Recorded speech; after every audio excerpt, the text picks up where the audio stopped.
Okay, so I think, good evening. I think we'll get started. It's 6:01, so just people are going to settle as I introduce the evening. I'm sorry, the mic? Okay. Okay, can you hear me now? Okay, great.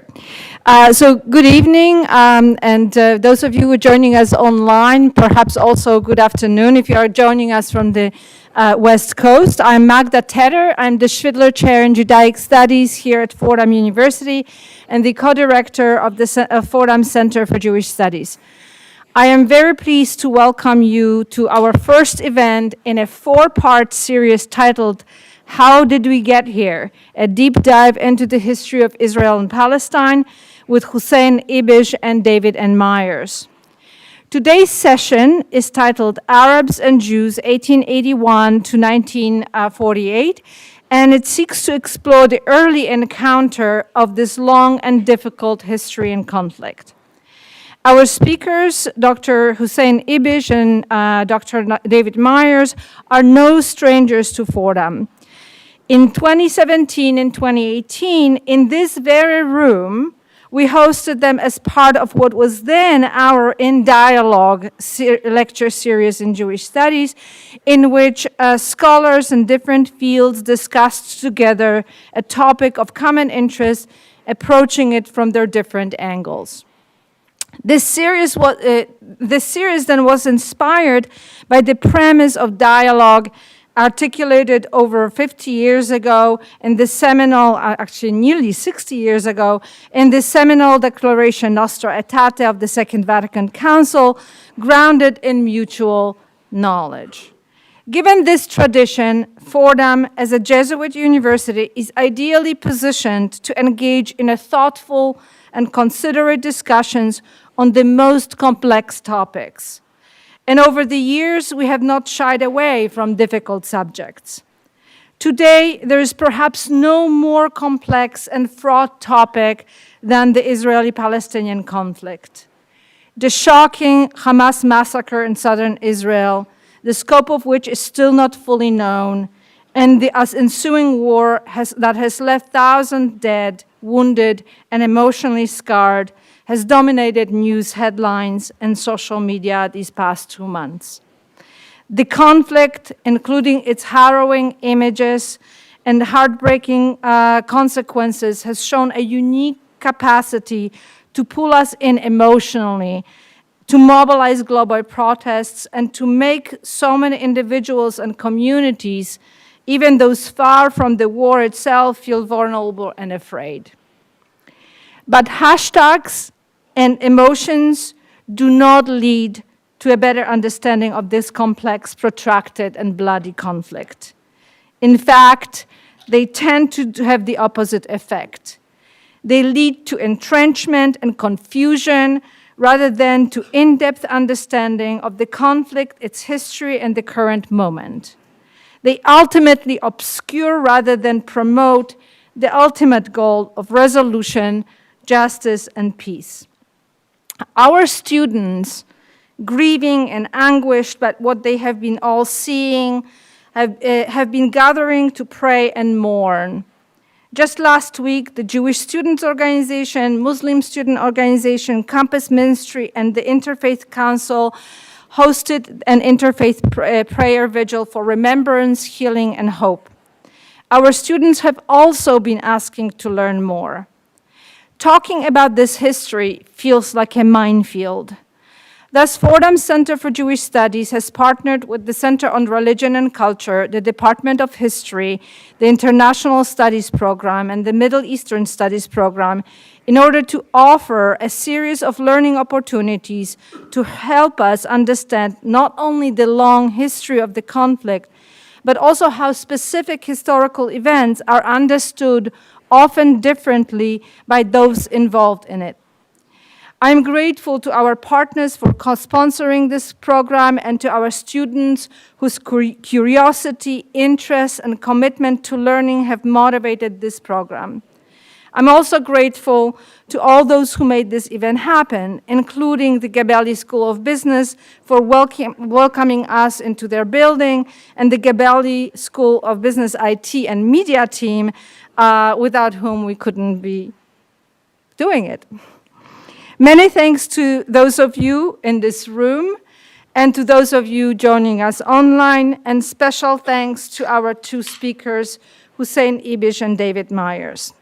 Hussein Ibish is a senior resident scholar at the Arab Gulf States Institute in Washington, and he's a weekly columnist for The National and previously served as a senior fellow at the American Task Force on Palestine. David N. Myers is a distinguished professor and Sady and Ludwig Kahn Chair of Jewish History at UCLA. He directs the UCLA Luskin Center for History and Policy, which produces absolutely fantastic podcasts then and now on the relevance of history, so you should find it. And he also directs the UCLA Initiative to Study Hate. David Myers is a distinguished scholar of modern Jewish history, including the history of Zionism and historiography, and is the author and editor of many books, including The Stakes of History on the Use and Abuse of Jewish History for Life.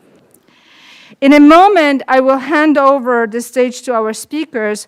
After that, we'll have time for questions. In the interest of time, however, we ask you to use this QR code and submit questions online by scanning it.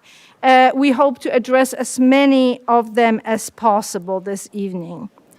Next semester, we'll continue with 3 additional sessions scheduled for January, February, and March, and we hope you'll join us for the full series. Students who complete the whole program and write a short reflection paper will receive a book on the history of the conflict after the last event in March. For we hope that this series prompts us all to continue learning again. So without further ado, David and Hussein, I'm very honored to have you back at campus, and the stage is yours. Thank you, Magda. Thank you so much, Magda. Can you hear me? Great.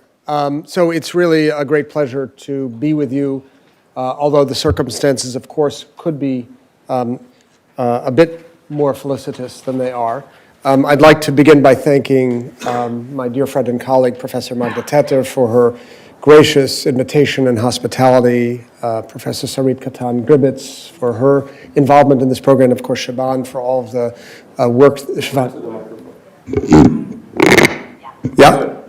Okay, so we're going to hold off on the lavalier. Okay. Thank you all for having us back at Fordham. We had imagined doing this series before October 7th, as Magda suggested.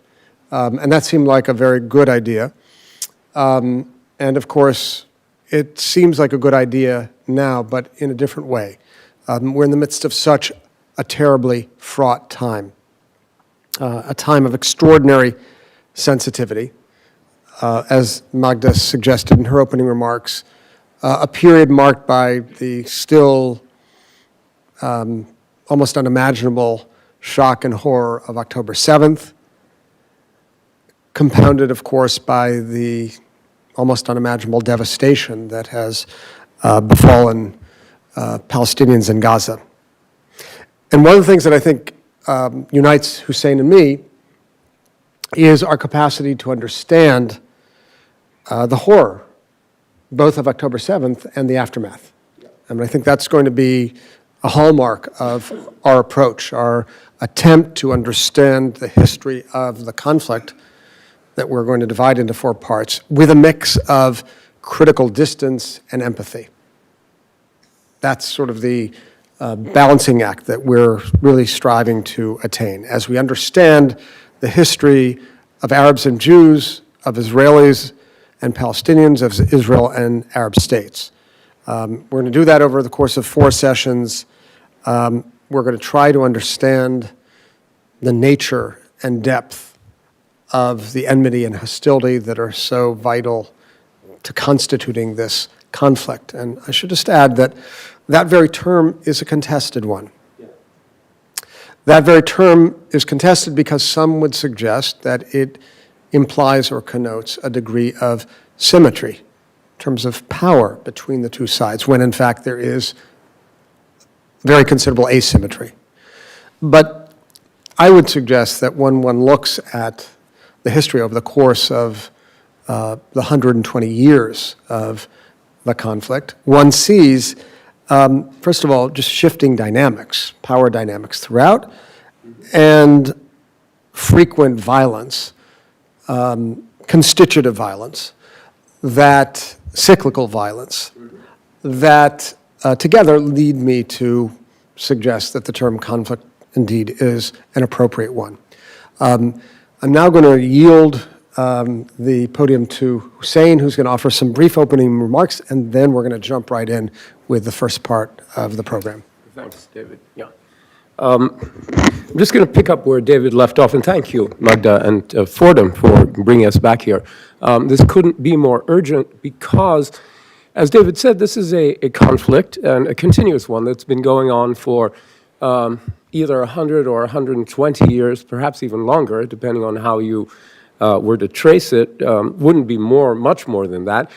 But I think it's obvious that what's been happening since October 7th is the biggest eruption of violence, the most intense eruption of violence during the entire history of the conflict. Never have so many people been killed so viciously and so quickly on both sides. It's extraordinary. I mean, you've got what used to take years and years. For example, the Second Intifada, which traumatized both peoples and changed their politics for good, was crammed into about a 3-week period.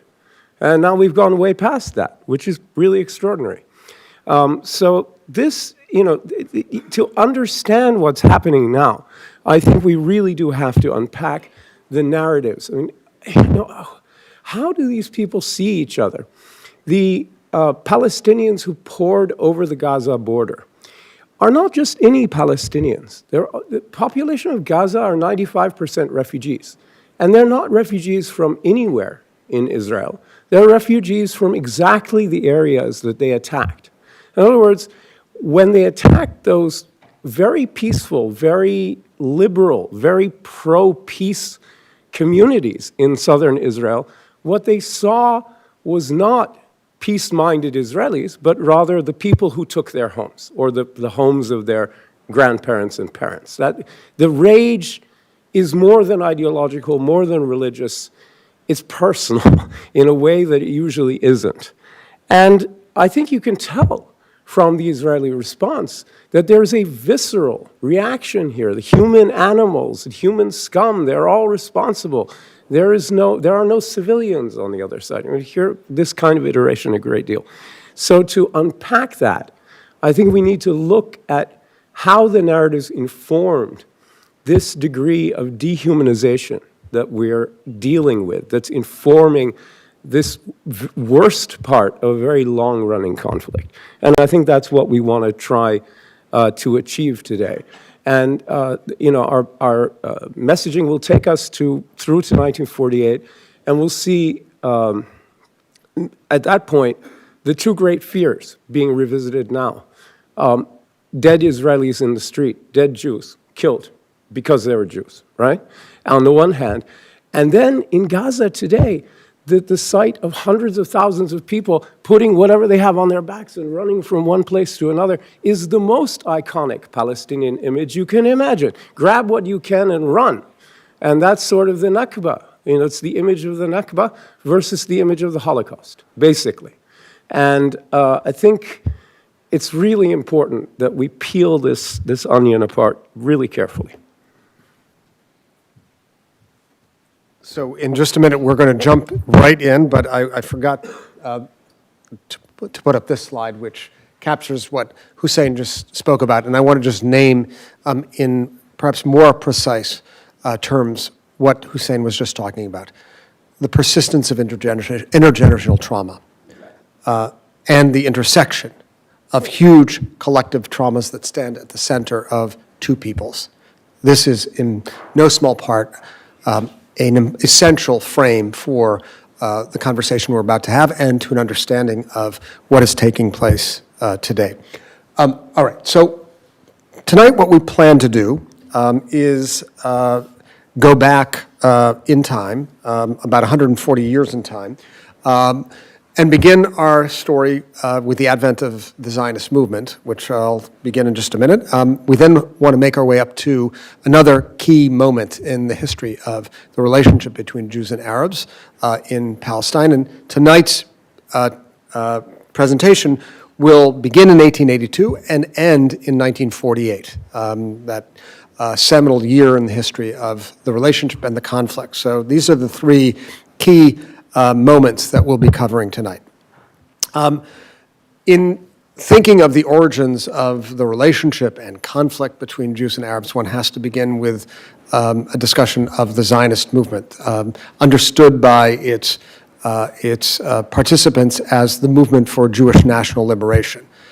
One of the key precipitants to the advent of the Zionist movement was the assassination of Tsar Alexander II, the sovereign of the Russian Empire in the year 1881, which prompted a series of anti-Jewish riots known as pogroms throughout particularly southern Russia, in parts of the empire where there were large numbers of Jews. And it's important to note that the Russian Empire was the site of the largest concentration of Jews in the world until the 20th century. What this convulsion of violence that followed the assassination of the Tsar, and it's important to add parenthetically that a member of the assassination team happened to be a Jew who was held responsible in the name of her people for the assassination at large. This act helped to trigger, was not the sole cause, but helped to trigger a series of emigrations out of the Russian Empire, or out of the place to which Jews had been confined hitherto in that area known as the Pale of Settlement. What we perhaps are most familiar with is the exit of Jews from the Russian Empire to the United States and the Americas, a migratory flow that lasted from 1882 to 1924 and brought some 2.5 million Jews to the United States, and hundreds of thousands to other parts of the Americas, including South America. A second important migratory stream, certainly in statistical terms, was that of Jews from the Pale of Settlement to Russian cities. The urbanization of Russian Jewry that occurs in the late 19th century was given a significant push by that series of violent acts in the wake of the assassination of the Tsar. But the migratory stream we want to focus on most tonight at this early moment is that which prompted a small number of Jews to make their way to the land of Israel. And this stream has been identified as the first wave of Zionist immigration to the land of Israel, the first Aliyah. Beginning in 1882, immediately shortly after the assassination of the Tsar and the outbreak of the pogroms. What animated this small number of Jews, in the small number of thousands, was a long-standing impulse that was embedded in Jewish historical consciousness and liturgy, known by the Hebrew term Shivat Zion, the return to Zion. The idea that Zion, the land of Israel, was the ancestral homeland of the Jewish people animated these settlers to, these prospective settlers, to make their way to this place and in many ways revitalize the Jewish national body and soul in its most hospitable site. This impulse to return to Zion was reflected in one of the first movements that captured this Zionist impulse. It's important to note that the term Zionism did not exist at this point in time, but one of the founding organizations that reflected the sensibilities of these emigres was the movement known as Chibat Zion, the love of Zion, whose founding conference took place in 1884. And over the course of this first wave of immigration from 1882 to the early 20th century, about 25,000 Jews, largely from the Russian Empire, made their way to Palestine or the land of Israel. A fair number of them, it should be noted, returned because what they found was not exactly what they had imagined, or what they had hoped for didn't turn out to be the case. One of the things that Zionists who made their way to the land of Israel, to Palestine in this first wave, Zionists without the name Zionism, didn't know much about was the presence of a local indigenous population. Some, however, did, and were duly mindful of the fact that there was a large indigenous population that was likely not to be especially welcoming of the new arrivals. And one of the most interesting and I think exemplary reflections of a Zionist figure who was aware of the presence of a large Palestinian Arab population was the great Zionist thinker Ahad Ha'am, the great Hebrew essayist and founder of what is known as cultural Zionism, who visited Palestine and wrote a series of quite interesting essays based on his visit, one of which was called Truth from Eretz Israel, Emet mi Eretz Israel, from 1891. And it's interesting to see what he wrote and what he saw. So he says, we are accustomed to believing that the Arabs are all desert savages like donkeys, but this is a big mistake. The Arabs, like all children of Shem, the Arab, like all children of Shem, has a sharp intellect and is very cunning.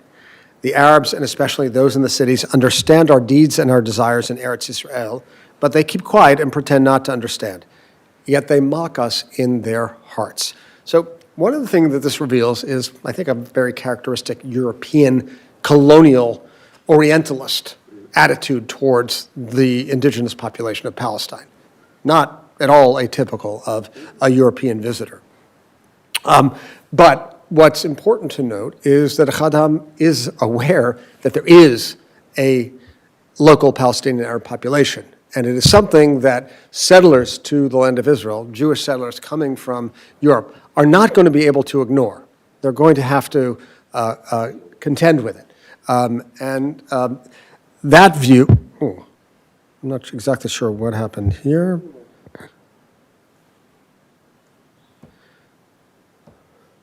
Let me try presentation one. Oh, okay, there we go. Wow, amazing. Yeah, I did it. Yeah, I got it. Yeah, thank you.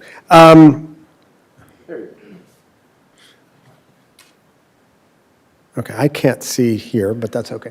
Okay, so Ahad Ha'am was offered his insights on what challenges might face this new movement of settlers that did not yet have a name. The movement comes to have a name through the work of this person, Theodor Herzl, the founder of another strand of Zionism known as political Zionism. Herzl, unlike Ahad Ha'am, who was an Eastern European Jew rooted in traditional Jewish culture and the Hebrew language, was a largely assimilated Central European Jew born in Budapest who moved to Vienna, who was quite agitated about the Jewish condition, or as it was known in its time, the Jewish question in Central Europe in a time of rising anti-Semitism. Indeed, the term was invented in the very period in which Herzl operated. A little bit before, but he came of age in a period that was dominated by reflections about what assimilated European society would do with Jews who seemed unassimilable. And Herzl began to reflect on the question, where might the Jews find a solution to this predicament? And he especially thought about this in the wake of the Dreyfus affair in France in 1894, when a French Jewish army captain was falsely accused of espionage. In the wake of that false accusation and the huge storm of controversy that was generated after it, Herzl sat in a period of kind of depression and then frenetic energy and hammered out a vision in a very short period of time in 1895, during which he wrote a small book called The State of the Jews, often translated as The Jewish State, but better translated as The State of the Jews. A pamphlet that laid out the vision that the solution for the Jewish question was the creation of a self-standing state for Jews. Published in 1896. In this next year, Herzl, together with colleagues, founded the Zionist organization at what was called the First Zionist Congress in Basel, Switzerland. Thus, this movement that began with a small migratory stream in the early 1880s now had a name and an organizational framework. This was the Zionist movement. Just two important features of it at this point in time. First, it included a stream that was committed to the settlement project, as we've discussed just a minute ago, and a stream that was devoted, particularly through Herzl's own force of personality, to diplomatic efforts, to gaining international recognition for this fledgling movement. And with that, I'm going to hand things over to Hussein. Magda, do you have any idea how we can see here too? That would be helpful. Sorry to... Okay. You'll just have to turn... That's all right. Okay. I'll deal. Thank you. All right, so while all of this is going on, it really doesn't matter. While all of this is going on in Europe, among the Jews of Europe, the land in question is part of the Ottoman Empire, which is broken up into states, vilayats, local governorates based around large cities. So there's the Vilayat of Jerusalem, there's part of the Vilayat of Beirut, etc. And all of it in a broader context of Bilad Sham, the lands of Damascus, the sort of Levantine Arab countries. And the population is almost entirely Arab Muslims and Christians, but without an independent identity. And much of the population was and remained for the early part of the conflict pretty much not engaged with what was happening around them politically. Lots of peasants, lots of people who are not literate, lots of rural people who are not particularly informed. One of the things we're going to discover is that in this early phase of what becomes the Israeli-Palestinian conflict, the Jewish or Israeli side is largely self-selected. Although as time goes on, people get born into it, right? But at this stage, people are self-selecting. They're deciding to go to Palestine. There's an indigenous Jewish community, but it's not very big. What we're really talking about is people going from Europe mainly to Palestine on a project, on a specific or a set of projects. The Palestinians, on the other hand, are just there. They're not self-selecting at all. They didn't sign up for any of this. They're just there. And it's fascinating to watch the extent to which first the elites and then the general public very slowly become aware of actually what's happening to them. And at this point, before World War I, they're almost all kind of Arab citizens of the Ottoman Empire, but there is a stirring of Arab nationalism in the Ottoman Empire, which Palestinians, proto-Palestinians, sort of who are in the elite, kind of participate in, some of them. Others remain loyally Ottoman subjects. There's a mixture. That's true, in all of the Ottoman Empire, in all of the Arab parts of the Ottoman Empire. And there's an extent to which, there's a slowness to react because they're trying to figure out what's going on. What is this? What does this mean? And I hope I know how to do this. Yes. So Yusuf Khalidi is one of the first Palestinians, significant Palestinians, to engage with the Zionist movement. Yusuf Khalidi he comes from a very prominent Palestinian family. He was the mayor of Jerusalem off and on many times between about 1870 and 1906.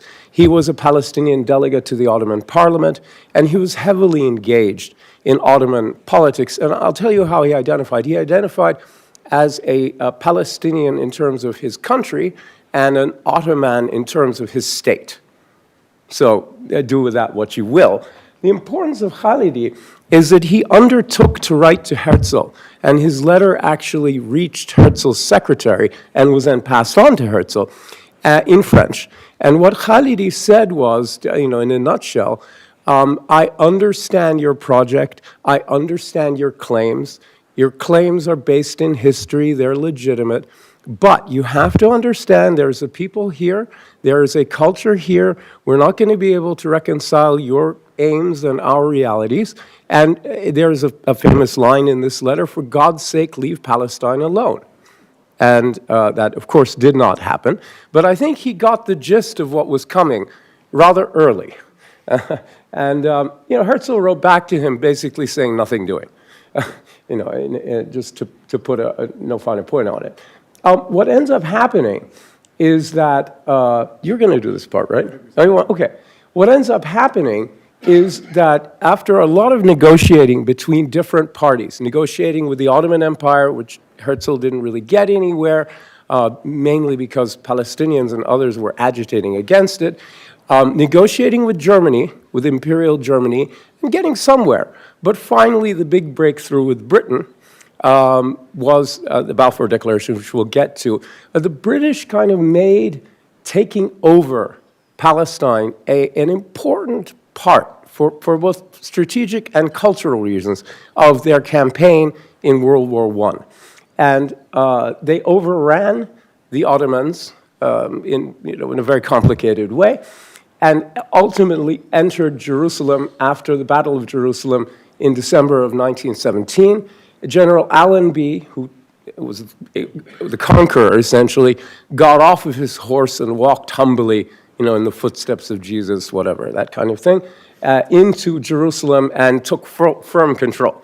So there's this great, some mixture of humility and absolute authority there. And Britain becomes the key factor in this area until the end of World War II. And we're going to begin now with the Balfour Declaration, which was crucial. Yeah. You're going to go first. Right. So I mentioned that the Zionist movement was really a dual-track movement at the outset. It included both the settlement project of that first wave of immigration. In fact, the first two waves of immigration were deeply committed to settling the land as a project of physical and spiritual revitalization in a collective sense. But there was also a diplomatic political strain to Zionism, and that was the one favored by Herzl, who did not live to see the full fruits of the Zionist efforts because he died in 1904. So shortly after, 7 years after founding the Zionist Congress and the Zionist organization, Herzl dies, leaves the scene. But that tradition, the Herzlian tradition, continues, and its chief heir was someone who would go on to become the first president of the State of Israel, Chaim Weizmann, who really focused his efforts on persuading the British as a rising colonial power, as the most important partner for Zionism and Zionists to focus their attention on. So as a result of Weizmann's and others' efforts, and for a variety of reasons, some of which are still somewhat unclear, the British government makes a decision in November 1917, just as the British Army is gaining control over Palestine, to issue through its Home Secretary, through its Foreign Secretary, Lord Balfour, this declaration, which I'll read. His Majesty's government view with favor the establishment in Palestine of a national home for the Jewish people. So I'll stop here. Very significant declaration that acknowledges the national nature of the Jewish people. This is in an era in which nationalism is really the currency of the realm. It is the most important form of collective identity. It is closely linked to one's political sense of identity, and it's important because of what will come later. His Majesty's government will use their best efforts to facilitate the achievement of this object, and we have to pause here and say, yes, it recognizes the national nature of the Jewish people, but it calls for a homeland. What it obviously doesn't mention is that which is the ultimate goal for most nationalists, not all, but most nationalists in the late 19th and early 20th century, which is to say the creation of a state. Okay, it's a somewhat vague formulation. National homeland, a home for the Jewish people. Jews know that, Zionists know that the land of Israel is their home. The British add a layer to that by saying, yes, we recognize you as a nation, but withhold their validation of the Zionist aspiration that Herzl had articulated so clearly of a state. But then we get to the second part, and I know Hussein is going to say more. I just want to highlight the stunning juxtaposition. It being clearly understood that nothing shall be done which may prejudice the civil and religious rights of existing non-Jewish communities in Palestine. And then goes on to offer a promise of protection for Jews in the diaspora. But that second set of underlined lines, obviously what is so striking is the contrast between national, in the case of the Jews, and civil and religious rights in the case of the local population, which is not referred to by name, but rather in reference to a very small percentage of the total population in Palestine. Just want to add one more thing before I hand over to Hussein. When the first wave of Zionist settlers arrived in Palestine, they encountered a Jewish community of about 25,000 who belonged to what was known as the old Yishuv, the old Jewish community, which regarded the Zionist settlers committed to this new national project with considerable suspicion and concern, lest they upset the very delicate balance that existed within Ottoman Palestine in this time. The Zionist settlers in the early decades of the 20th century are still a small percentage, very small percentage of the overall population of Palestine. And so it is perceived by the local Palestinian population as well as the wider Arab world as a rather stunning insult, almost incomprehensible. And yeah. No, that's right. I mean, it is worth noting, so this is more your bailiwick, that last bit about the political rights and political status of Jews in any other country reflects, among other things, the fact that the Jews in the cabinet that adopted this did not like it because they thought it threatened assimilation, and they opposed it, which is fascinating. Anyway, what's really worth noting here is, as David was saying, the juxtaposition of the recognition of the Jewish people who are identified by name as a national group with national aspirations and national rights, in a way, to a home. Now, that's not a state, you're right, but it is a something, right? As opposed to the civil and religious rights. Those are individual rights. They're not collective rights. Everybody has civil and religious rights. You have them individually. You don't have them collectively. So automatically, this is not a group. And then secondly, who are they? They are existing non-Jewish communities, right? Not the 97% plus people with a developing identity of their own, but simply not the people in question. And they're not granted a collective identity, they're not granted a name, and they're not granted collective rights, but rather individual rights. And I would say what's fascinating is that's the way it's been ever since, right? In the sense that, you know, how you parse the blame for this is one thing, but the reality is, since then, under the British and after the British left, is the Jews in Palestine, and then Israel and the occupied territories, who have had collective and national expression rights, etc., and the Palestinians who have struggled at most to gain their individual rights and maintain their individual rights, but have not had collective rights. And I think the juxtaposition that's set up here continues to this very day, I would say. Now, what you end up with then, at the end of World War I, is a series of treaties through which the British and the French, in negotiation with Turkey and the new Turkish government, which comes up to repudiate some of the earlier treaties that they thought were unjust, breaking up of much of the Ottoman Empire into mandates, zones of control. And there's essentially a French mandate in Syria, Lebanon, and what might have been an Alawite state in northern Syria, but isn't, and failed to emerge. And so it ends up being all Syria. And a British control in Iraq, and then in Palestine, which for about 3 months maybe even less, about 2.5 months included Jordan, and then a line was drawn to separate Transjordan from the Palestine mandate, which then becomes essentially the definition of Eretz Israel for Jews and Zionists, and historical Palestine for Palestinians. It's an indication, by the way, of how modern these areas are. I mean, think of these things as immutable and ancient. They're not. This was defined by some French and British people with pencils, you know, in drawing rooms with snifters of brandy, drawing on maps, and it becomes set in stone, and we can't possibly negotiate over it because Sir Somebody and Monsieur Someone drew that, okay? It's also worth me pointing out at this point, and my father was born in the 30s, and the words either they didn't exist or they didn't mean what they mean now. So the word Israeli didn't exist. There was no such thing as the word Israeli. And the word Palestinian didn't mean the Arabs of Palestine. It meant British institutions in colonial Palestine. So also these immutable identities that we tend to think of as set in stone get formed during this period in a way that reverberates today as if it were immutable. But it really is based on a bunch of contingencies that happen right in this period. And That's you.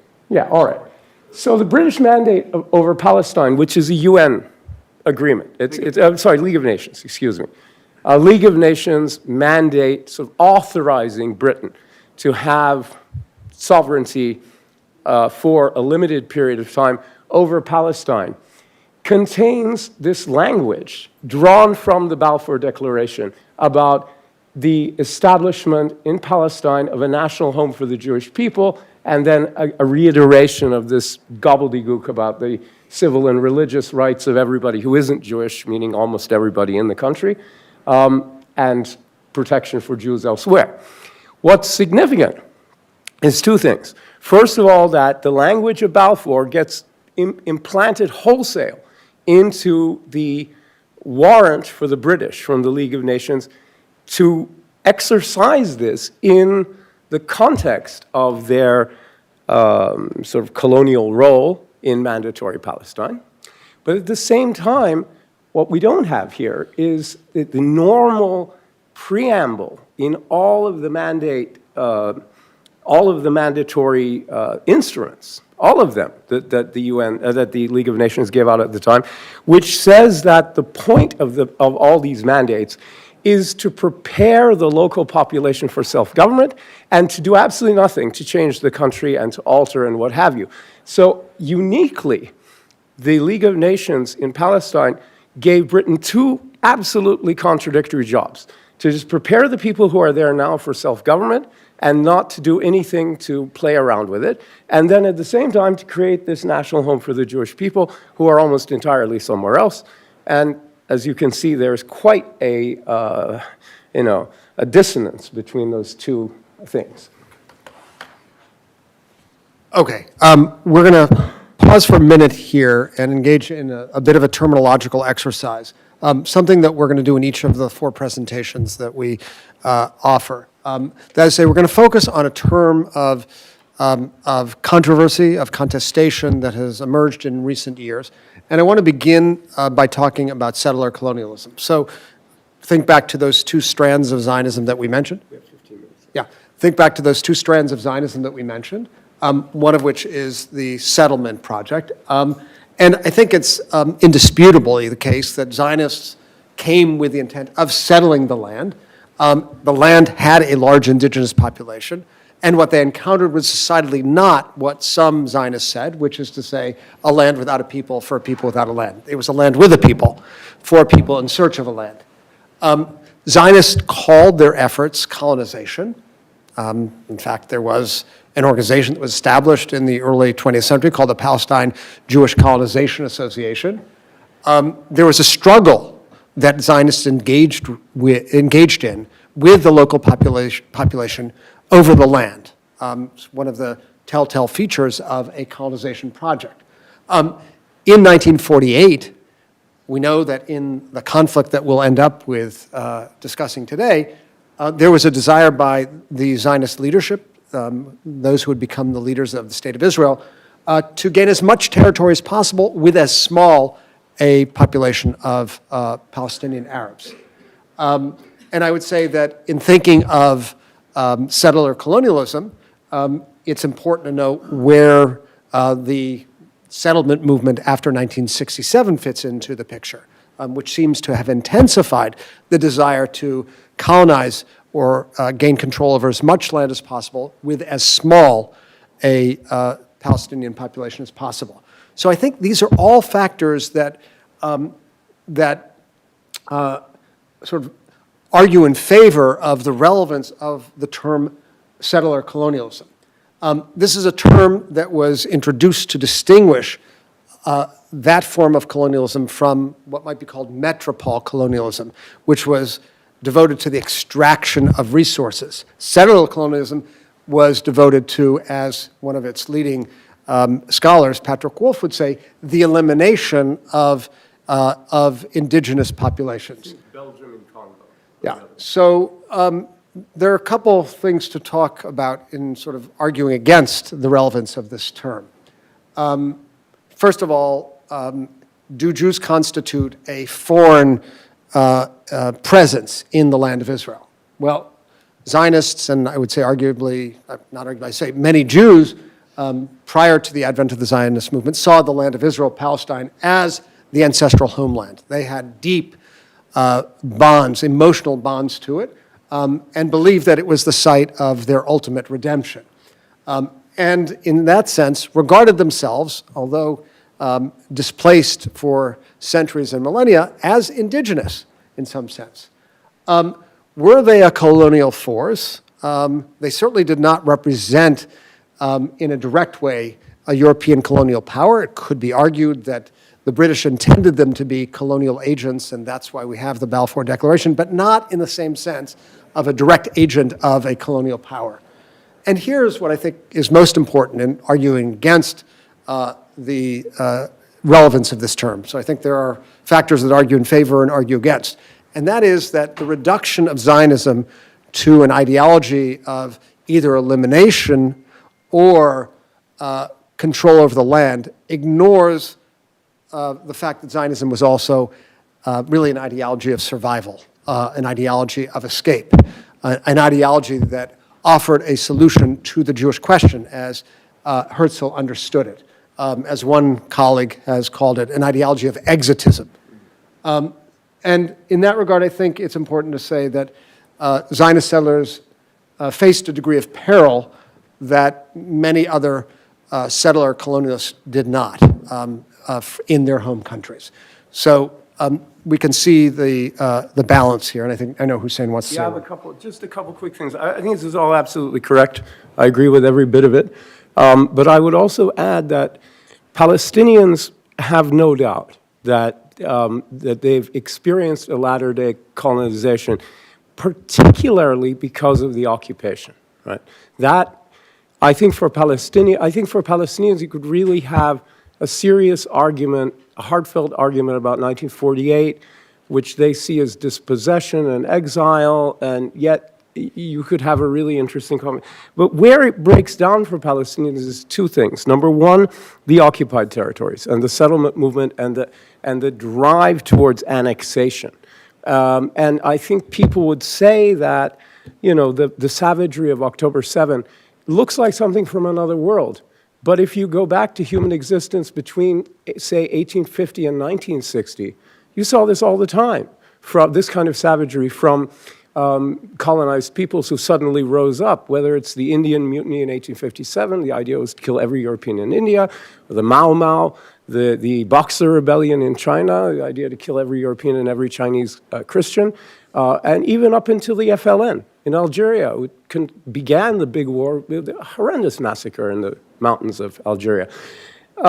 We haven't seen it for a long time. This is not to excuse anything. It's just to say that for Palestinians, there isn't much doubt, just as I think for Israelis recoil at the term because it's become a pejorative in the era of decolonization, right? So it just sounds like an insult rather than a possibly useful term. And the only other thing worth mentioning is for Palestinians also the kind of housing discrimination, lived discrimination, the fact that Israeli Arabs and Israeli Jews live separately. There are very few mixed areas. There are a few mixed cities, but basically they live separately because Palestinians can't move into Jewish areas, and all the services that flow from that reinforces the idea that this is, in fact, the remnant of a colonial project with everything that goes with that. Oh, yeah, sorry. Right. So, actually, this is you. Yeah. Okay, so the local Arab population greets the Balfour Declaration with very considerable outrage and denunciation. Mourning. People hung up black flags, And there are outbreaks of violence as tensions rise between these two groups. So you have sort of the British overlords emerging on the scene, trying to play referee, sometimes casting their hand on one side of the scale, sometimes less frequently on the other, but nonetheless trying to determine what's in their best interests as they're contending with these two groups that are now really beginning to face off against one another with growing intensity. Violence breaks out in 1920-21 between Arabs and Jews. The prominent Zionist author Yosef Chaim Brenner is killed in the anti-Jewish riots that break out in this period. And tensions continue throughout the 1920s, reaching really a peak in the year 1929, in the summer of 1929, over what is perhaps the most contested piece of real estate in the world, the Haram al-Sharif, the site that Muslims regard as the third holiest site in their religion, the site that Jews regard as the remnants of the destroyed Second Holy Temple. We have agitators on both sides contributing to the rise of tensions between the two groups. The Mufti of Jerusalem, Hajj Amin al-Husseini, contributes his fair share. Jewish nationalists, especially those of the right-wing revisionist strain, contribute their share. And there is a very profound outbreak of violence in August 1929. Begins with riots of the Arab population directed against the Jewish population. Entire communities of Jews, as in the holy city of Hebron, are eliminated. And the British are somewhat dilatory in responding, but when they do, they come down hard on the Arab population. And this moment, 1929, is a significant turning point in the history of the conflict. For one thing, for Jews on the ground, committed to the Zionist project, this becomes a clear indication that the goal of Zionism must be not simply the creation of a Jewish state, but a Jewish majority. It's the beginning of the armed conflict, really. It really introduces us into, although the 20s had very considerable rates of violence, we move now into a far more violent moment in the conflict. And I think you were going to take this. Yeah, I think so. Yeah. So what we have here is the parties taking different roles, right? So you've got in mandatory Palestine now, in this atmosphere of tension, of competing and irreconcilable claims, of British uncertainty about what's in their interests. They're committed to Zionism in a way, but then they're not really sure what that means, and they haven't really committed themselves to any specific outcome. They're not sure.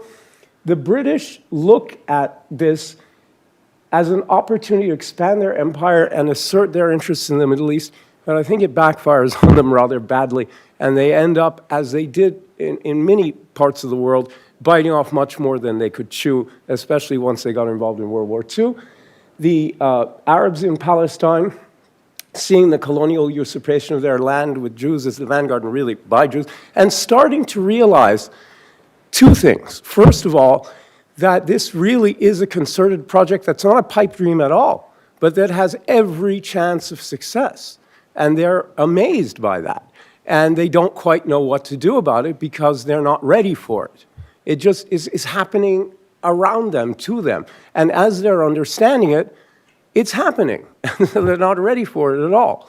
And on the other hand, I think they're also coming in this period to view themselves as Palestinians, right? Because in the earlier period, before World War I, they started increasingly viewing themselves as Arabs more than Ottoman subjects. And then they sort of saw themselves as Arab nationalists, but not as Palestinians. I think they wanted to belong to something bigger than just Palestine. I think they had a very strong emotional reaction to the first pan-Arab state founded by Emir Faisal in Syria in the 1920s, but it was crushed very quickly by the French, and the French, sort of put down those barriers.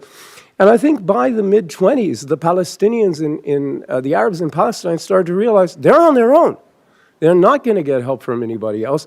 And whatever they experience is going to increasingly bind them together and distinguish them from other Arabs. In other words, they're becoming Palestinians. The great inflection point there is the Nakba, which is something they alone experienced, and we'll talk about that later, but it's beginning now. And finally, the Zionists, the Jewish settlers in Palestine, seeing the affirmation of the legal grounding for their cause in international law, in the global legitimacy that's being established in the wake of World War I, of all the instruments and treaties, of legality, of order, of the birth of human rights, and of the self-determination. And they're seeing their cause reflected in all of that, and gaining confidence with every event that happens, pretty much, because they're growing stronger. And now, this is a quick, I'm not going to belabor the statistics, but you can see how, beginning in 1851, there's 13,000 Jews and 320,000 basically Arab, Palestinian Muslims and Christians. And the ratios go ebb and flow, but you still have this enormous lopsidedness by 1945. And 1948, you've got 1,300,000+ Palestinians and 650,000 Jews in what was to become the Israel and the occupied territories. And this, I think it's important to understand here, is what this does is it underscores, this demographic is the key to understanding Palestinian unwillingness to engage in discussions on partition, to engage in discussions about compromise with this small minority. It keeps growing, but it's still a small minority, which wants to claim half the land, 55% of the land, the best part of the land, actually, according to the UN partition plan, et cetera. It bolsters their determination to resist, right? I think that's really important. What happens next is what began as a general strike against the British in 1936 by the Arabs, who were just at this point completely fed up with what they saw as the increasing inevitability of the loss of their country to this, what they regarded as an alien and usurping colonial force. And they blamed the British for it because the British were in charge. And they started a general strike, which became violent very quickly, and it led to a generalized uprising. And the Palestinians, as I said, they weren't ready for this fight.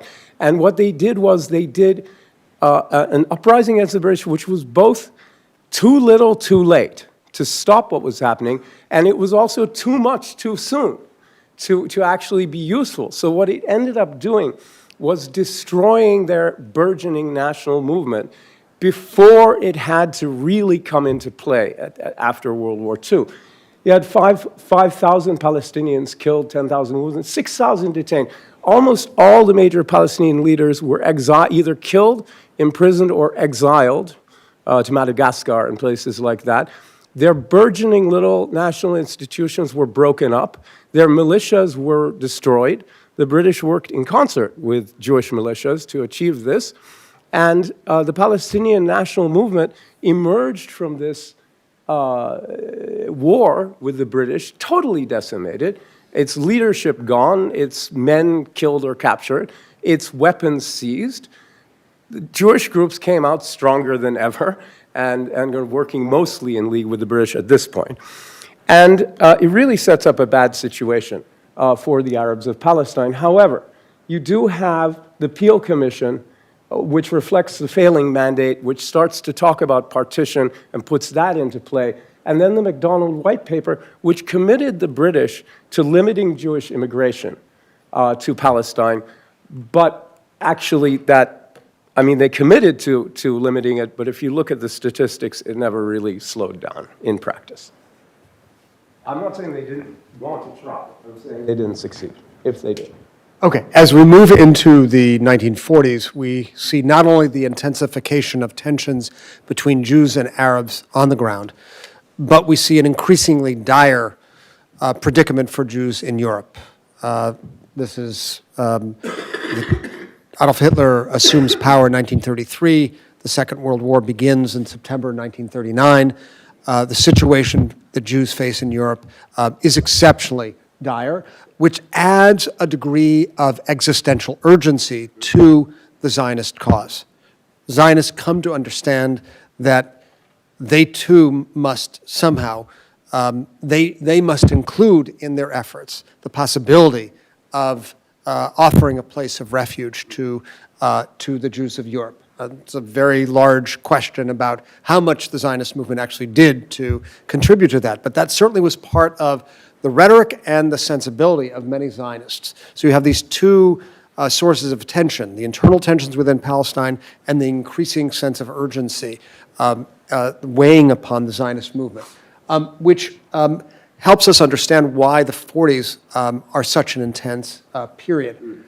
We see the emergence of new strains within the Zionist world in Palestine, new paramilitary groups that reject what is seen as the accommodationist line of the mainstream Haganah associated with the labor Zionist movement, accommodationist, that is to say, with the British, who disappointed Zionists both in the wake of the 1929 violence by imposing new immigration restrictions, and then again in the wake of the Peel Commission rejection by again issuing a white paper that imposed immigration restrictions.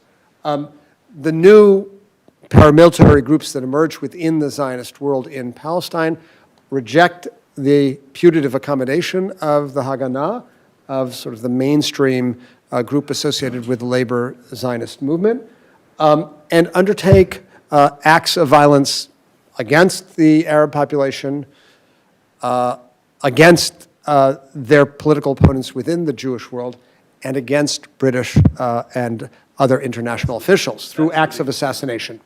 Especially a group known as the Stern Gang, or Lehi, Lochmei Cherut Israel, Fighters for the Freedom of Israel, who in the 1940s engage in political assassinations of international figures who they believe have betrayed the Zionist movement. In response to this new activism, the mainstream Haganah actually engages in 1944 in a period that is known somewhat infamously in Zionist history as the Season, in which they collaborate with the British to track down and bring to justice other Zionist paramilitary activists.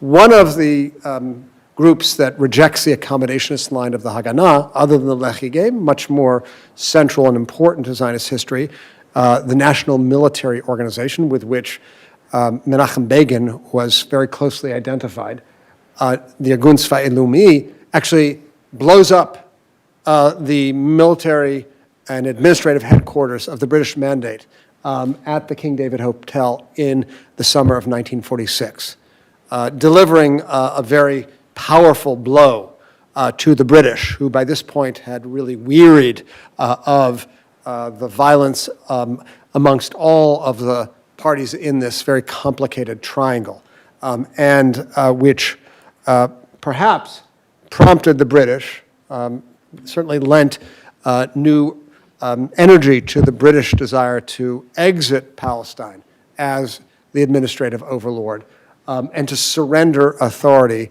to the newly created United Nations. The United Nations created a special committee to investigate the problem of Palestine and what its disposition should be. That special committee, which began working in May 1947, issued a report in the fall of 1947, which was put before the United Nations General Assembly in November for consideration. And the proposal was the partition of Palestine into a Jewish and Arab state. The United Nations General Assembly voted in favor of that plan, and as Hussein suggested, the plan proposed to give 55% of the land of Palestine to 1/3 of the population. Remember, as Hussein mentioned, in this period in time, the Palestinian Arab population was 1.3 million, the Jewish population was 650,000. This is one reason why the Palestinian side rejected the partition plan. Also, within that gerrymandered thing, there's no Jewish majority. It was not possible to gerrymander a Jewish majority area in Palestine at that time. Just want to add one historical point. We talked about this in the case of the Balfour Declaration. In Balfour, in the Peel Commission report, and again in the UN partition plan, the Arab side was not just insulted by the proposal, but in many respects taken by surprise by the clear favoritism, as they saw it, of the Zionist project by international actors. So I think this is important in understanding sort of the depth of enmity and miscomprehension, misunderstanding that inform both sides. The movement remains surprised to this day. Every time it happens, they remain surprised. Remain surprised to this Yes. day. Okay. We're going to conclude with this slide, and then we'll open for questions. And this is the culminating year of the first part of our conversation together with you, which is the year 1948. After the United Nations General Assembly vote, Arab irregulars begin to attack Jewish neighborhoods in Jerusalem. This is early December, actually late November, early December 1947. One thing that we see occurring in the early months of 1948, as they anticipate a major conflagration on the ground, is Arab elites, urban elites, begin to leave the country for safer parts. Some expulsions begin too. And then we have the articulation in March 1948 of what is known as Plan D, which is an operational plan given to the Haganah that allows for the pacification of potentially violent or contentious parts of the land through a variety of means, including expulsion. On April 9th, 1948, the Irgun that we mentioned before, responsible for the King David Hotel bomb blast, undertakes a massacre in the Jerusalem suburb of Deir Yassin, which exercises a tremendous psychological effect on the local Palestinian Arab population, inducing deep fear and expediting the currents of flight from Palestine. In response, Palestinian militants undertake an attack on a convoy going to the Hadassah Medical Facility at Mount Scopus, in which some 80 people are killed. And we have sort of in this period cycles of violence, but a clear direction whereby the Jewish side is gaining more and more control over the battle after some very contentious battles in the early months of 1948. On the 14th of May, just as the British mandate is about to expire, the leaders of the Zionist movement formally declare the creation of the State of Israel. The next day, this new state is attacked by surrounding Arab armies, which the forces of the new State of Israel managed to repel and gain new territories for their nascent state. And what's most important to end with, of course, leave the last word for Hussein, is the extent to which we see the two narratives and national trajectories of these people operate in parallel but move in opposite directions. So the Jewish story, the Zionist story, is a movement from exile to homeland, and the Palestinian story is the story of the movement from homeland to exile. Right. It is for this reason that 1948 bears such radically divergent names. For the Zionist side, 1948 is the year of liberation and independence, and for the Palestinian side, it is the year of catastrophe, or Nakba. Yeah. No, Final word. Just a couple of quick words. I mean, that sums up things very nicely. Just a few little things. One is the picture, right? I mean, that's Gaza today. I mean, that's people going from the north to the south, now the south to the east, to the west. That's why it's so iconic, right? The key was and it still is sort of one of the key national symbols of the Palestinian movement. Why? Because the Palestinians who fled, or even those who were exiled, in 1947 and 48, from what they considered a dangerous war zone, never, and I've been surrounded by Palestinians my entire life. I've talked to so many. Every one of them said they expected to go home in a matter of weeks. They never imagined they wouldn't go. I mean, of course they were going to go home. They're just getting out of the way of these armies, and then they're going to go home. Whatever happens, whoever wins is not the point. The point is they go back to their villages. Well, no. And that's certainly not what happened. The other thing I think worth noting is this is the inflection point that creates the Palestinian identity firmly. No other Arab population went through this. It's what makes Palestinians Palestinian and what makes other Arabs not Palestinians. So it's not, it's no longer possible to say the Arabs of Palestine as if it was just, a kind of random agglomeration of Arabs. No, it's a people who've been through some things, as Mr. Trump would have said, been through some things.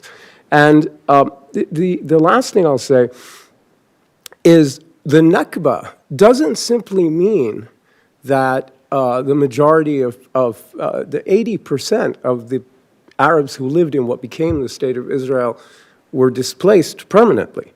It's that there was a society there. There was a society, and it wasn't fully independent. It was still coming out of its post-colonial shell. It was still coming into modernity, but it was a coherent society. In 1947, there was a coherent Palestinian society, and by May 1948, there wasn't. Like, it was gone. And that's what the Nakba really is. It's not so much like I had to leave my home and so did all my friends. It's like we had a society, and then we didn't. That's the Nakba. Anyway. Okay. Just a final program note. What we are going to take up in our next conversation will be the story of the fledgling State of Israel, which was seen by many of its citizens, Jewish citizens, as the fulfillment of a millennial dream, especially important in the wake of the Holocaust, and the predicament of this newly dispossessed people who come to be known as Palestinians, for whom the Nakba is such an anchoring event in their conscience. For 20 years. And we're going to talk about the birth and then almost immediate disappearance. From 1948 to 1968, they exited the stage of history because they had no institutions. That awaits you in our next conversation. Thank you so much for your attention.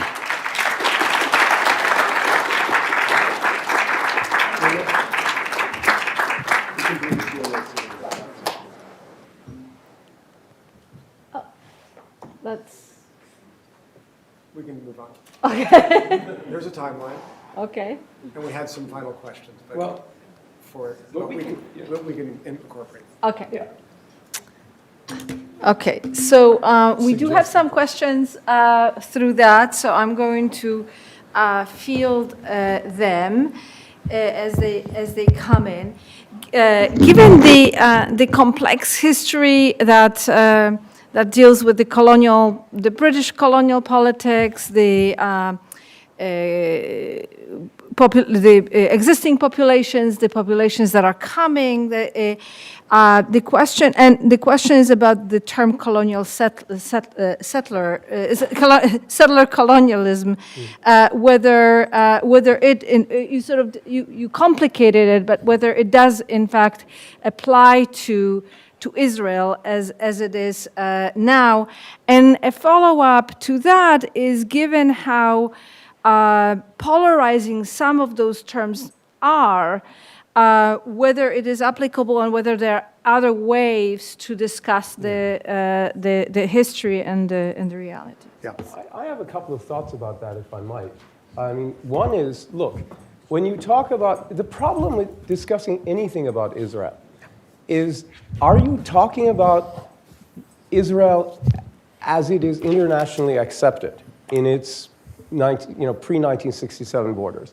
Or are you talking about the de facto Israeli state that's existed since 1967? That's a really, it would be Israel and the occupied territories. It's a really important question, because it would be very hard, I think, to describe in any meaningful sense Israel inside its international borders as a settler colonial state in a deep, meaningful way, because most Israelis have been born into it. They're not settlers. They're born into being Jewish Israelis. There are remnants of the colonial nature in the housing discrimination of almost apartheid in Israel, where populations in most places don't mix and cannot mix, right? Palestinians cannot move into most areas of Israel, practically speaking, through a combination of law and regulation. That's a remnant of the colonial nature, and it's a really important one. But if you look at the occupied territories, I don't see how you could describe it as anything other than colonial and settlers. They are literally settlers, and they are engaged in a colonial project. Now, how do we distinguish between the state of Israel, in which people are born into it and they're not settlers, and it only has remnants of settler colonialism in it, and the project that it's pursuing with all its might in the West Bank? How do we disentangle those things? I don't think we can. I think what we're left with is a situation in which there are ways in which Israel fits the definition to a T and uniquely in the world today, which is the only place in which this kind of settler colonialism is going on, is in the occupied territories. But on the other hand, where it doesn't fit it in many other ways, is it useful? My last point is this. I don't really like these debates, and I've always sort of preached against the use of the term apartheid, even to describe the occupied territories, which in a way is worse than old South Africa, in a way better. But the point is, I don't want to have a debate about an analogy, because an analogy is weak. It's always weak. Well, this is not South Africa. This is something different. Okay. So are we really going to debate the virtue of this analogy? Are we going to debate this word and its definition, its etymology and its meaning, international law, or are we making a historical analogy? This is all rubbish. What we need to do is have a conversation about realities of daily living and the realities of life that shape this conflict and make it go on and on and on. That's what we need to talk about, not a debate about history and etymology and taxonomy. I really think people are very stupid to fall into that trap. I'm just going to add a word to that. As I tried to suggest in the slide that I presented, I think there are reasons, as Hussein suggested, why this designation is fitting. I went back and read, in thinking about this term, some of the essays of the person entrusted by the Zionist movement in the first decade of the 20th century with land colonization, land settlement, a Prussian Jew by the name of Arthur Rupin.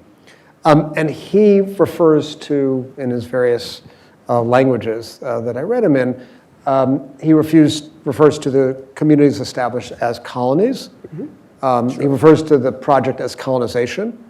And he also refers in Hebrew to the colonizers as mityashvim, settlers. So I mean, I think a strong case could be made that they're settlers who are seeking to colonize.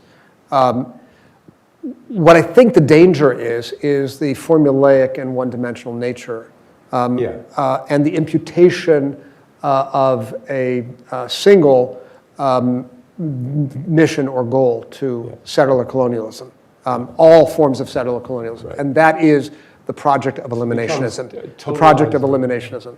That's what really stands at the heart, according to Wolff's and others, use of the term. I don't think it's entirely accurate. It's not altogether inaccurate, but it's not entirely accurate to reduce the Zionist movement to a project of eliminationism. It's, I think, much more complicated than that. And that's something, and here I agree with Hussein, that terms such as settler colonialism are not built for. They're not built for exceptions to the rule, to deviations, to historical nuances, and thus one must use the term, I think, with very considerable caution, which is, alas, all too often absent. I mean, I think they become caricatures very quickly, and that's let's my take some more biggest questions. problem. Yeah. So another, we're not taking questions from the floor just because we don't have time for that. So we're happy to stick around. Yeah, we'll stick okay. around. Yeah. So another term that is obviously fraught right now is anti-Zionism, but can you discuss anti-Zionism in this period? That is before 1948. In this period, it's meaningful. So my feeling about Zionism is after 1948, it becomes increasingly less meaningful because you're not really talking about a transnational Zionist movement as the main antagonist for the Palestinian national movement. You're talking about the state of Israel with its population increasingly born into it, as I say. And so I get very weary of discussions of Zionism because we are so far now beyond the transnational Zionist movement being the centerpiece. Now, it's really interesting that Israel's most vocal opponents like to have a debate about Zionism, and so does the Israeli far right. The whole discussion of the nation-state law in Israel and the home of the Jewish people is all these definitive articles that make little sense to me. A person who clings to the idea of Zionism is Netanyahu. He loves to discuss Zionism, and so do his worst antagonists. But for me, I'd like to talk about the state of Israel and its policies and the Palestinian national movement and its different iterations, and not get stuck in a question of ideology that is a remnant of the past, because the Zionist movement realized its goal in 1948. And now we have the Israeli state, and that's the primary actor. I largely agree with Hussein, but I'm going to add some historical nuance to the question. First of all, I would encourage you all to take a listen to Congressman Jerry Nadler's statement on this from the floor of the Congress just a couple of days ago. It was like a kind of stunningly informed nuanced historical perspective on anti-Zionism. And what he noted is anti-Zionism has a long history amongst Jews. Yeah. So what I want to call your attention to is the following. Between the 1880s, certainly 1897, and 1933, 1939, we have a period that might be called the golden age of Jewish ideology. We have a huge range of ideological perspectives, including many variants of Jewish nationalism, a fair number of which are non-statist. That is to say, their intended goal is not the creation of a state, but the creation of, very often, a cultural enclave that has not sovereignty but autonomy, the right to regulate its own education, its own use of language, its own cultural institutions. This is a strain of Jewish nationalism that sees itself in opposition to Zionism. And within this crowded marketplace of ideas, we also see a good number of those who are opposed to Zionism as their chief target. This is a current principally found amongst traditionally observant, ultra-Orthodox Haredi Jews, for whom anti-Zionism is constitutive to their very sense of identity. We have here in the front row some experts in this particular version of Judaism. So it would be a mistake, I think, to fail to understand the presence of anti-Zionism within 20th century Jewish history. And I think it would be a mistake to assume, as a result of that, that anti-Zionism as it manifests today cannot be anti-Semitic.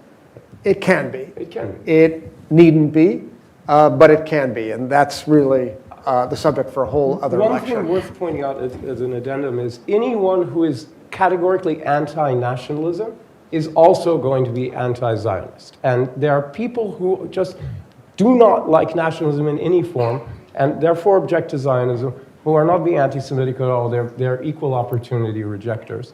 And I think they're often mistaken for anti-Semites. And I will also add a historical note that there was also a strain of anti-Zionism within the British society in the context of the colonial taking over of Palestine, mandate Palestine, and from both the left and the right, the anti-colonial left, and from the right, that is, they didn't want to spend imperial and British money on a Jewish project in Palestine. So there was also a difference. Right? Absolutely right. I think we have time for one more question, and it's a sort of a legal question of land ownership. That is, on your slide, the quote is, Palestinian Arabs see the colonial usurpation of their land. But effectively, who owned the land? What was the land theirs, or was it ruled by the Ottomans? So what's the issue of land ownership at the time? Question. In 1948, there's a distinction between public lands, not owned by anyone, but therefore controlled by the British, or before them, the Ottomans, the Vilayat of whatever it was, which were very large amounts of territory, and privately held land. The privately held land in mandatory Palestine in 1948, I believe, was 93% owned by Arabs. 7% Jewish, yeah. Sorry? 7% Jewish, yeah. 7% Jewish, 93% Arab, that's right. But you also have a large part of the, lots of land that was not owned by anyone. Much of this land, the 93% and the publicly owned land, gets transferred to Israeli institutions, both governmental and transnational, actually. In the case of the Jewish National Fund, I believe it is, and administered by the Israel Land Authority, which is, there's where Zionism comes back in, right? Because the Jewish National Fund owns most of the land in Israel, not in the name of the Israeli state, but in the name of the Jewish people. And that's why Arabs can move in to most of these neighborhoods, because the Israel Land Authority, which administers those lands, interprets that as prohibiting them from giving long-term leases to people who aren't Jewish. I think that's a very interesting remnant of transnational Zionism that persists to this day, in the sense that the ownership claims to almost all the land in Israel is transcendent of the state of Israel in the opinion of the Jewish National Fund. Yeah, I'll just say a few historical notes. The Zionist movement established in the person of the aforementioned Arthur Rupin in 1908 the Palestine office of the Zionist organization, whose mission was to purchase land for Zionist settlement. Those from whom it tended to buy land were often wealthy absentee landowners, people who had land holdings in Palestine, known as the Effendi class, who often lived in Beirut, Cairo, Damascus. Like my ancestors. People like Hussein's ancestors. The sale of land by that wealthy absentee owner class became more and more controversial over the course of the 1920s and 30s, because those who lost out were the rural Palestinian tenant farmers, who had no say in the disposition of the land and who, as a Palestinian national identity is beginning to emerge, already we can see traces in the 1920s, feel that this is a national betrayal, not just a betrayal of their own source of livelihood.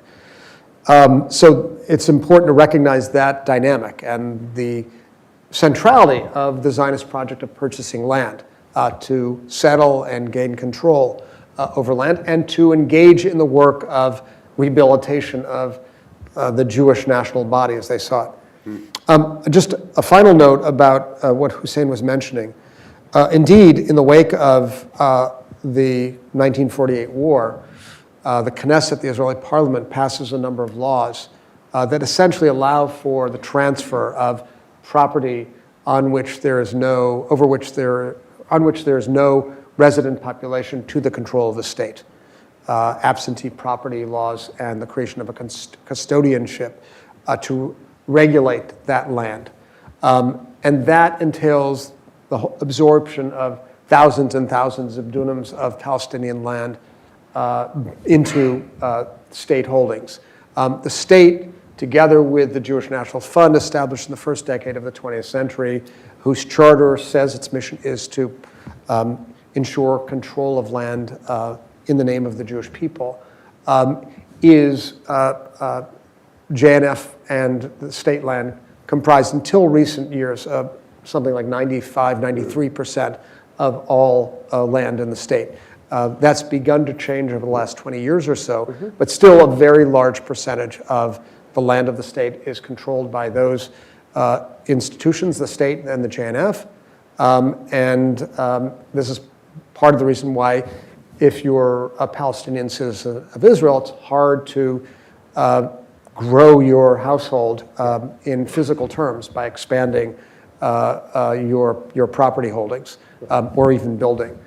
So this is an issue of very considerable concern to particularly Palestinian citizens of Israel who are the legatees, the heirs of that tradition of Jewish control over the land and who in some sense still suffer its consequences. There is also the remarkable category of present absentees. In other words, Palestinian landowners who were not in their villages at the time of the cessation of hostilities, who were deemed to be subject to expropriation because they were not in their villages. So they are present, and so they became Israeli citizens, but they were absentees, so they lost their property. Yeah, they're present absentees is a remarkable concept. Internally displaced persons who go by the haunting Israeli term of present absentees, about for whom a law was written that basically said if they were not present on their land from a certain period, not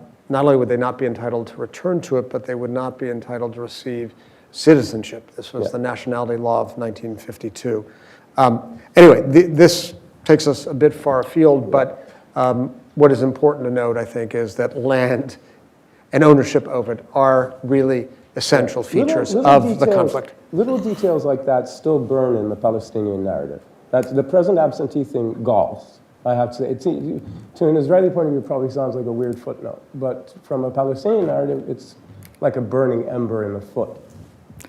And I'm sure we'll hear more about it in January. And the next two sessions will be online, will be webinars, and then the final session will gather again here in this room in March. So thank you for coming. Thank you for joining us online, and we'll continue. And we will send you some more reading references for you to continue to learn. Thank you for joining us. By the way, no one can catch this. I've had it for 8 weeks.